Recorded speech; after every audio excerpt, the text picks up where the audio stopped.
The tourism sector in Guyana is thriving, and over recent years, the formation of regional tourism committees has boosted efforts in all 10 regions to expand on their tourism offerings. The Ministry of Tourism, Industry and Commerce and the Guyana Tourism Authority are sparing no effort to lend support to the regions and individuals who are venturing into this line of business. As Ghana observes Tourism Awareness Month, members of the media were recently engaged in a familiarization tour to regions 5 and 6 to get a first-hand experience of what these two regions have to offer. Yeah.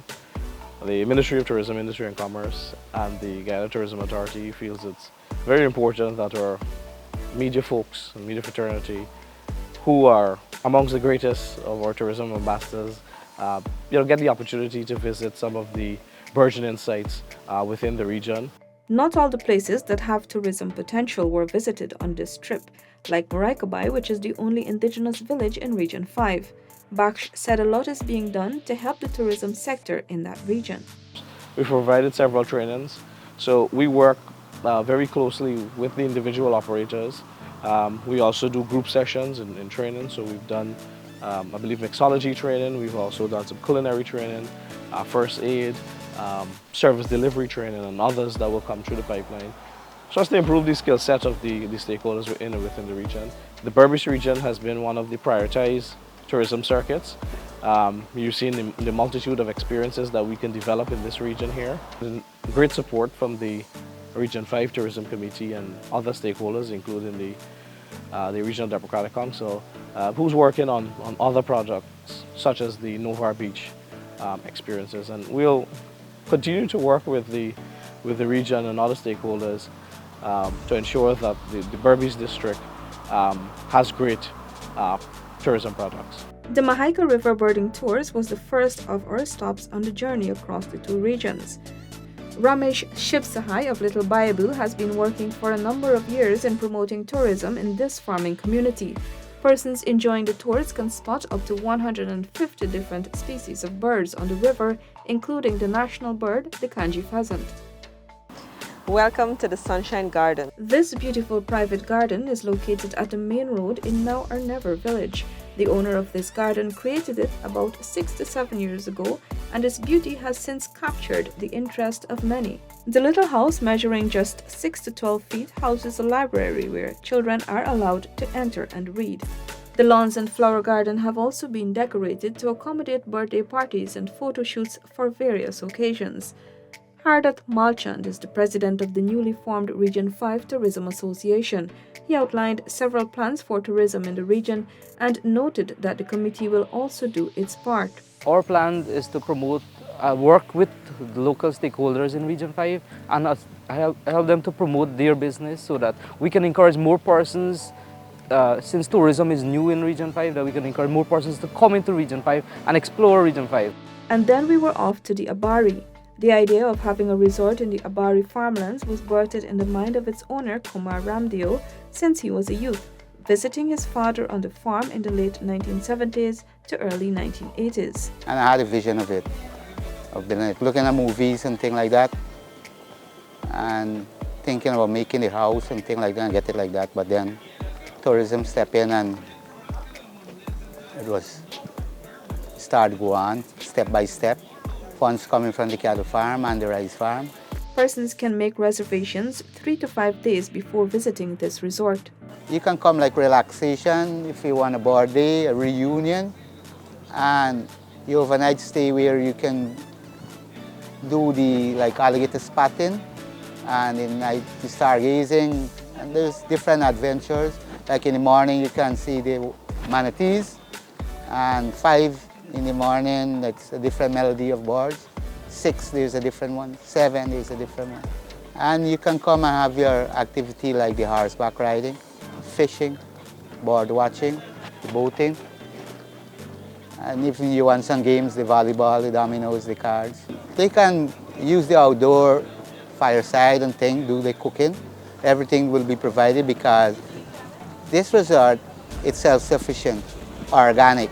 Vegetable seasoning, and if you can see on the farm, everything comes from the farm. The beef, the mutton, the duck, chicken, and even the fish from the river. Another popular destination in Region 5 is the Park Square Fun City. According to its owner, Roy Hercules, the establishment attracts anywhere between 300 to 500 persons weekly. At present, we have the venue here. We have a zip line in. We have a floating bar here, also a stage. When we have artists here, we would use the floating bar to put our artists. We have an AC section for birthdays, etc. We are doing the guest house at present. We have a swimming pool. We have the adults and kids section. We have a play park for the kids, merry-go-round, slides. We have a lot doing. We also have a playground where you can play games. We have a section you can do cooking, barbecuing, lots of stuff here. Hercules is very grateful for the support he has received from the Guyana Tourism Authority. I'm happy for the Tourism Authority to be here with us. I think it's a wonderful move to do that. Region 6, a region mostly associated with agriculture, has begun to tap into its tourism potential. So far, there is a single licensed tour operator, Blackwater Adventures. Proprietor Dylan Ross, a U.S. citizen, has been living in Guyana for more than a decade. With help from the Guyana Tourism Authority, he was able to establish his business and currently offers several tour packages.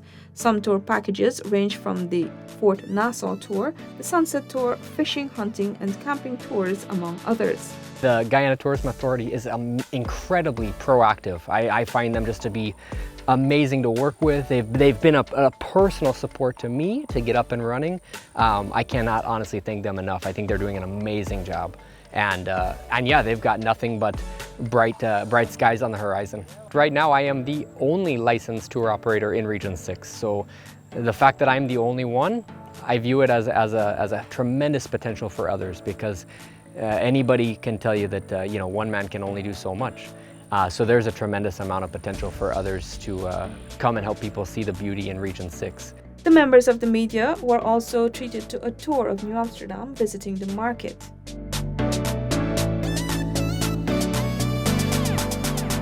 The Mission Chapel Congregational Church, which was established in 1819,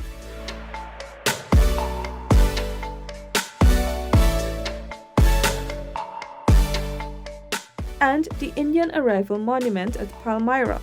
The Mission Chapel is one of several historical sites that the Regional Tourism Committee is working to market as part of its tourism products. Currently, tourism in Region 6 is growing. We would have been at it for the past 4 years. There's quite a few hotspots within Region 6, namely some that you guys would have visited, the monument. We also have the 63 Beach. There's Baracara Village, there's Oriala Village.